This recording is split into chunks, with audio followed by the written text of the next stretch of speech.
Hey guys, welcome back. Eric Smith here, Five Reasons Sports contributor, also a co-host of Scouting the Fins, and you can find that on the Five Reasons YouTube and also the 3 Yards Per Carry podcast feed. Before we get into the grade, just a quick reminder here that 5.00 is considered a average performance for the Miami Dolphins offensive lineman based on my grades generated in 2024 and including week 1 of 2025. On the screen, I have the grades from week 1 in parentheses. The offensive line performance in week 2 against the Patriots was bad, and it was across the board. Looking back over my 2024 grades, this game was worse than every one of those except for the Texans. And at least in that game, there was a couple of individual bright spots. In this game, the entire group was below average. So we're going to try not to spend too much time on this game. And, we're going to fly through the grades. We'll do a little film review at the end as well. So at the bottom of it was Jonas Vayanaya coming in with a 0.00. He had one of these in preseason as well. And obviously, this doesn't mean that he, failed every single play, but when you average it out and, put it into the calculator, it is basically worse than any performance we've had. He was supposed to have James Daniels on the other side to, which would allow Brewer to slide to the left and give Jonas some more help, and they'd be able to give Austin Jackson some help on the right edge with, running backs or tight ends. Of the 13 plays where I had Jonah marked at least as partially negative, the biggest issue was when pass protection was slid to the right, leaving Jonah one-on-one with either Christian Barmore or Milton Williams, and that's just a mismatch at this stage of the game for Jonah. Moving ahead, so Patrick Paul came in at a 3.60 after a clean slate in week 1. And, Pat Paul wasn't even close to that in week 2. I wouldn't sound the alarm yet. He had a couple of really awful plays early in the game, plus the false start on the 2-point conversion, and that really skewed his grade. But, I'm not jumping off the boat here. I think that we'll see a bounce back game from him against the Bills. The next one, also another disappointing performance, was Aaron Brewer coming in at a 3.72. He really struggled against the strong interior for the Patriots. In addition to his false start that was called when everyone was moving and Brewer didn't snap the ball, which was another late in the play clock situation, he also had 4 other plays where I marked him at least partially negative in pass protection. And then our next one, didn't have a grade for Larry Borum last week because he didn't play enough snaps. Came in at a 4.39, so little below average. And he actually had what I would consider a okay game for Larry Borum. He would have graded favorably if not for the last 2 drives of the game where half of his negative grades came from. But this is a discussion we've already had. Like, Borum is fine if he's your only backup offensive lineman in the game. He's not. Borum is fine if he's not asked to hold up in predictable pass situation. But that wasn't the case, especially late in this game. I honestly don't think that Austin Jackson's grade would have been much different had he played in this game. So, I'm okay with Larry Borum for this one. Then we got Keon Smith, which surprisingly was the highest grade this week, but it's not saying a whole lot, just barely below average. And it's a slightly bright spot in the sense that Keon Smith improved his grade from week 1 to week 2. Obviously, he's still grading below average. His pass protection has really struggled, and so out of his 6 negative plays in the pass game, 5 of them were when pass protection was slid away from him. So, he's really struggling in those one-on-one scenarios. Overall, we shouldn't be surprised that we got a below average performance from the offensive line as a whole with 2 backups already in week 2. I think the disappointing part for me is that we didn't get strong performances from the 2 we expected it from in Patrick Paul and Aaron Brewer. And while I understand that Keon Smith is likely in the lineup ahead of Daniel Brunskill at right guard because of his edge in the run game, his issues in pass protection have created an environment where they need to slide protection to his slide, and now we're asking the rookie on the left guard to really step up, and he hasn't done it yet. I'd like to tell you that next week's going to be different, but I don't even have a way to convince myself that that's the case. All right, with all the grades out of the way, let's get into the film review portion of this video. All right, for the film review portion of this one, we're going to review the 5 sacks from the game and just talk about, why they happened and whether it's something that we should be concerned about in the future.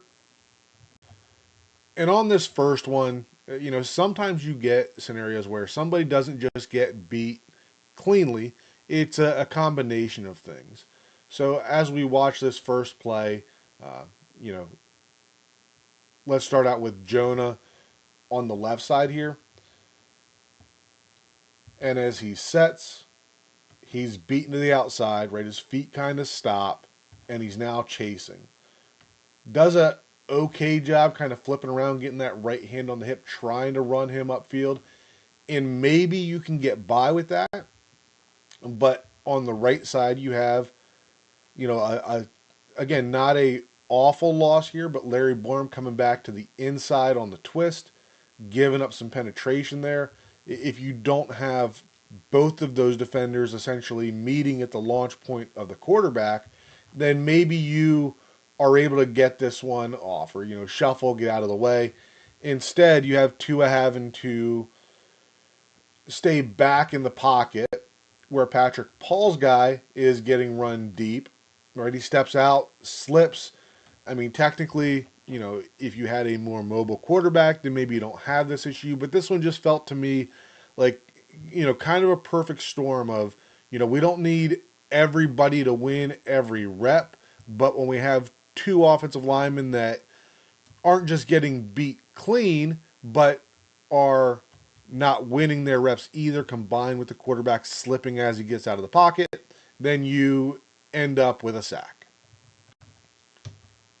This is going to be sack number 2. And as you can see here, this is not an offensive line sack. Like, you are giving the quarterback an opportunity. All right, we've got a slide left protection. We're doing okay with our one-on-ones on the right side. You got Brewer and Jonah working together on the left. That creates an escape lane to the left side, right? At this point, there is no pressure on the quarterback, but, you've got Waddle just not doing anything. Malik Washington kind of gets lost in the scramble drill. Tanner Connor gets pushed out of bounds, and at this point, Tua just steps out of bounds, and maybe could have saved a yard by just throwing this out of bounds. But yes, it is part of those 5 sacks, but this one I can't see how you put on the offensive line. Next one here, so this is sack number 3. So this is going to be Larry Borum getting beaten around the edge.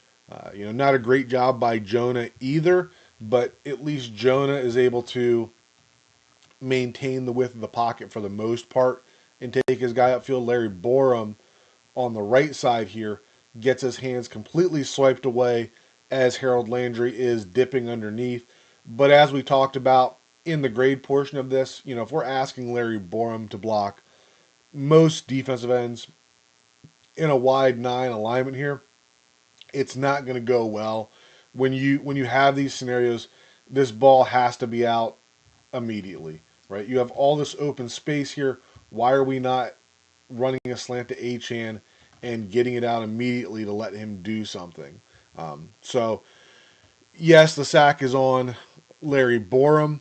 Maybe a more athletic quarterback gets out of there also, right? This is just a hand around the hip that's able to get to a. But, I don't think you're going to get a whole lot better from Austin Jackson if you put him in this scenario. I think this was more of a play calling failure than I would put on Larry Borum based on expectations. And here we go with the 4th sack. So this is going to be a twist on the left side, and another one that we're not getting a great look from Jonah here. His defensive tackle is the penetrator towards the outside with the looper coming to the inside. Don't want to see Jonah turned all the way to the inside. Late getting back, kind of lucky that Tua is able to recognize that and get outside of it. But another one that in the end, they did enough here to get Tua out of the pocket.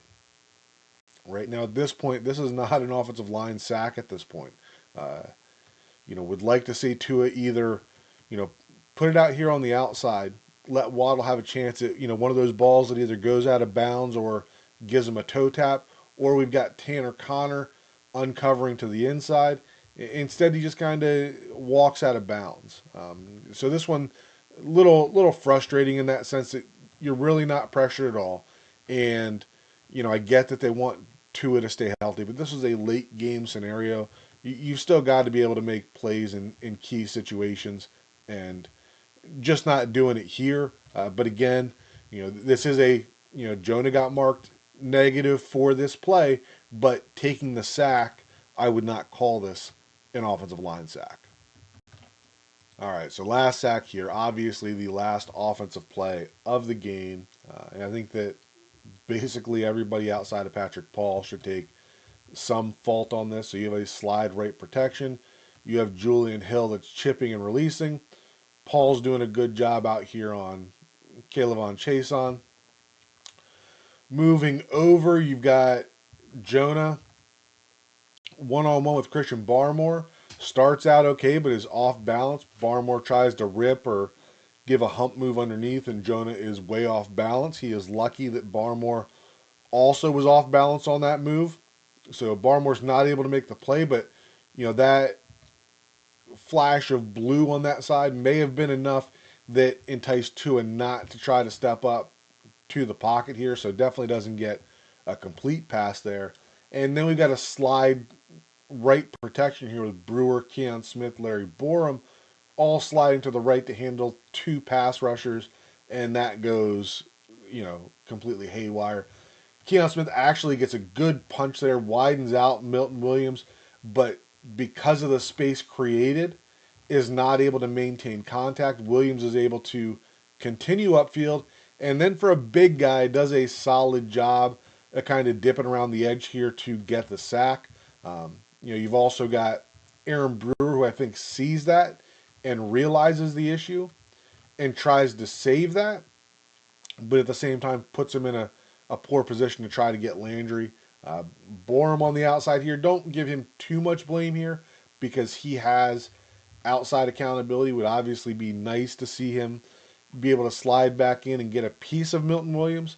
But, I think when we just look at this one overall, we knew this Dolphins offensive line was not going to be good in situations where they're asked to be in clear pass protection scenarios, and that's exactly what this is in fourth down at the end of the game. And I think you kind of got the expected results there. All right, so that's going to wrap up the film review portion of the video, and we're going to close it out here. As you can see, there are certain issues that absolutely are offensive line related that contribute to the sacks, and there are certain ones that are not offensive line created that contribute to that large number of sacks. Short week this week. Dolphins will turn around and play the Bills on Thursday, so we'll probably be talking again, Friday, Saturday. As always, I appreciate you guys watching. Leave some comments below. Let me know what you think, and